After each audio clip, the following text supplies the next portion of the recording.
Hili boxi kwa nazo daftari. Hili boxi mnaloliona hapa ni begi ambalo anatumia Alois, mwanafunzi ambaye anasoma darasa la 6, na analitumia kama sehemu ya kuhifadhia madaftari yake. Ni kifaa ambacho anahifadhia madaftari yake. Kama unavyoona kuna peni yake hii hapa, daftari zake hizi hapa, na ameliweka kimkoba hivi. Hebu weka vifaa vyako alafu jaribu kulipata.Onyesha unavyovaa.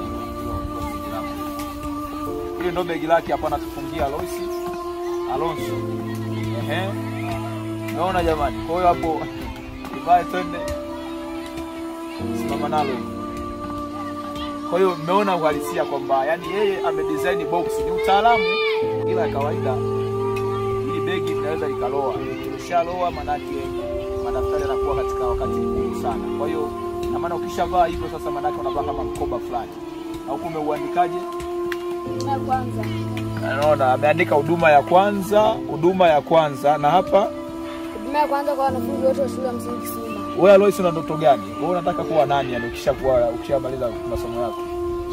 Daktari. Jamani, huyu mtoto anataka kuwa daktari. Kwa maana amedesign hapa hili box. Naomba na mimi ni ile box. Hili box ni begi lake, amedesign hapa.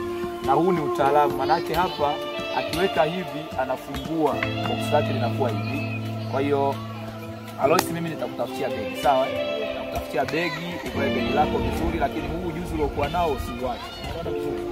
Leo unaanza hapo, mimi nitakutafutia begi, na naona rafiki zake hapa wametulia hapa. Mnaonaje utaalamu wa mwenzenu? Sasa hiki alichokifanya mwenzenu si ni ubunifu? Kwa hiyo endeleeni kushirikiana naye. Naona unatumia mfuko gani? Rafiki yake Alois anatumia mfuko huu hapa. Kwa hiyo ina maana nyinyi wote kwamba nyinyi mna mabegi wote. Amna. Kwa hiyo wewe mfuko wako ni huu hapa. Sawa. Alonso yeye hii hapa. Si ndio?